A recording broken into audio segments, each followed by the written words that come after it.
प्यारे बच्चों, आज हम लोग संस्कृत के प्रथम पाठ को पढ़ने जा रहे हैं। इसका शीर्षक है परोपकारे एव जीवनस्य साफल्यम। परोपकार में ही जीवन की सफलता मिलती है। परोपकार में ही जीवन को सफलता मिलती है। यह एक प्रकार का एकांकी है। जैसे अभिनय शब्द होता है ना, नाटक छोटा छोटा जिसमें पात्र होते हैं, ठीक उसी प्रकार संस्कृत का यह अभिनय है। इसमें इसके पात्र हैं अध्यापिका और छात्र। अध्यापिका कहती है, भव छात्रा, हे छात्रगण, किं यूयं जानीथ यत परोपकार भावना नो केवलं मानवेषु अपितु वृक्षेषु अपि भवति। क्या तुम लोग जानते हो कि परोपकार की भावना सिर्फ मानवों में होती है?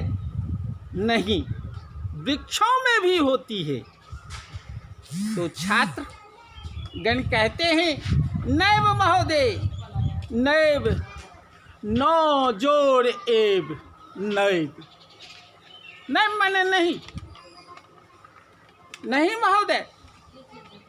कथं कथं कथयतु महोदय। क्या क्या कहते हैं श्रीमान? तो अध्यापिका कहती है, श्रावयामि एकां कथां। सुनिए एक कथा, ध्यानेन शृणुत, ध्यान से सुनिए। एकस्मिन् वने आम्रस्य निम्बस्य च द्वौ वृक्षो आस्ताम्। किसी एक वन में आम का और नीम का दो वृक्ष था। निम्बस्य, निम्ब वृक्ष, आम्र वृक्षात् अपि उच्चतरः आसीत्। नीम का पेड़, नीम का वृक्ष आम के वृक्ष से भी ऊंचा था।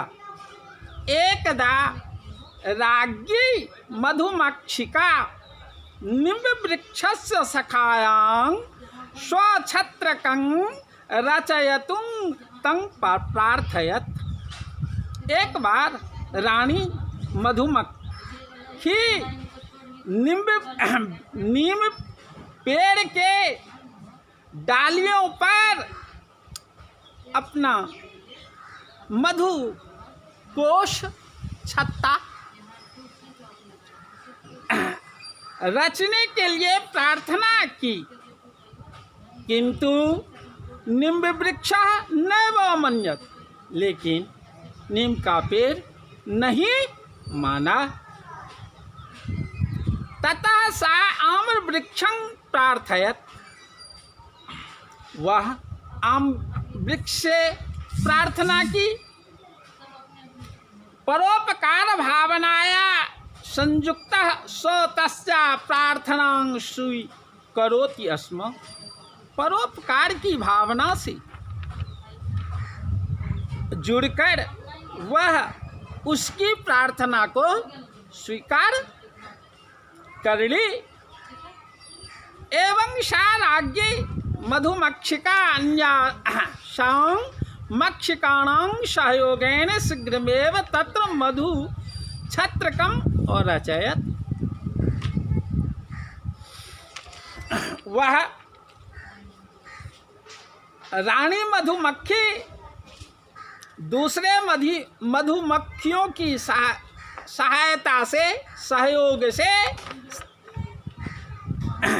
शीघ्र ही वहाँ मधुकोश की रचना करणी। स्वपरोपकारस्य अनेन कार्येन आम वृक्षः संतुष्टः आसीत्। अपने परोपकार के अनेकों कार्य से आम का पेड़ संतुष्ट। अन्यस्मिन् दिवसे त्रयः नराः तत्रागत्य विशालं निम्बवृक्षं दृष्ट्वा तं छेत्तुम् अचिन्तयन्। दूसरे दिन तीन आदमी वहाँ आकर उस विशाल नीम के पेड़ को देखकर, उस छत्ता को देखते ही चिंतित हो गए। निम्ब वृक्ष भयभीतः अभवत्। नीम का पेड़ भयभीत हो गया। सौ राज्ञी मधुमक्षिकाम् आम्र वृक्ष च सहायताय प्रार्थयत। वह रानी मधुमक्खी आम वृक्ष की सहायता के लिए प्रार्थना की। आम वृक्ष मधुमक्खियों का सहायता करने के लिए नहीं तैयार हुए। अग्रिमे दिवसे दूसरे दिन जदा ते नराः तं वृक्षं छेत्तुम् आगच्छन्। दूसरे दिन जब वे लोग वृक्ष में लगे हुए छत्ता को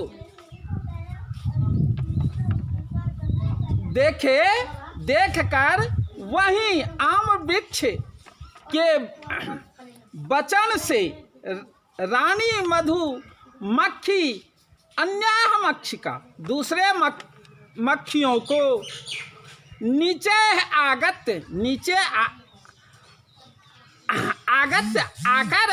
तान जनान कष्टं प्रदातुम, दूसरे लोगों को कष्ट देना आरंभ कर दिया। भयाक्रांता डर से भयभीत वे लोग शीघ्रमेव जल्दी तुरंत ही तं वृक्षं उस वृक्ष को त्याग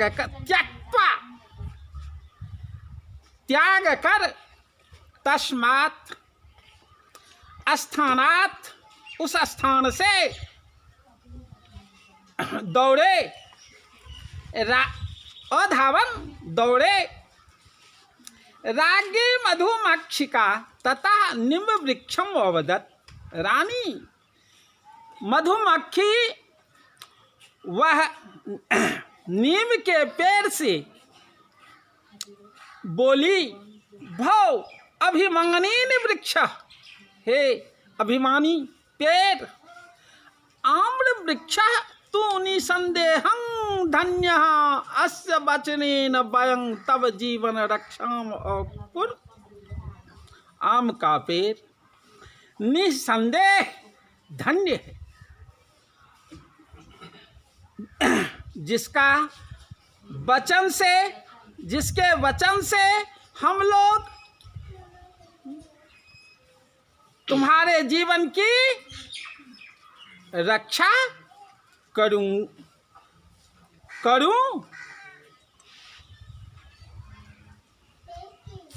सत्यमेव कथितम, सही ही कहा है, सही ही कहा गया है, सच ही कहा गया है। अन्येषां रक्षणम् अस्माकं, दूसरों की रक्षा करना अस्माकं हमारी अस्माकं परमं कर्तव्यम, हमारा परम कर्तव्य है। जतः जो परोपकारेव जीवनस्य साफल्यम, परोपकार करने से ही जीवन सफल होता है। सर्वा छात्रा, सभी छात्र वयं प्रतिज्ञां कुर्मः, हम लोग प्रतिज्ञा करते हैं। जत वयमपि अन्येषां रक्षणं साहाय्यं च करिष्यामः, हम लोग प्रतिज्ञा करते हैं जो दूसरों की रक्षा करने में सहायक बनूंगा, रहूंगा, करूंगा, सहायता करूंगा।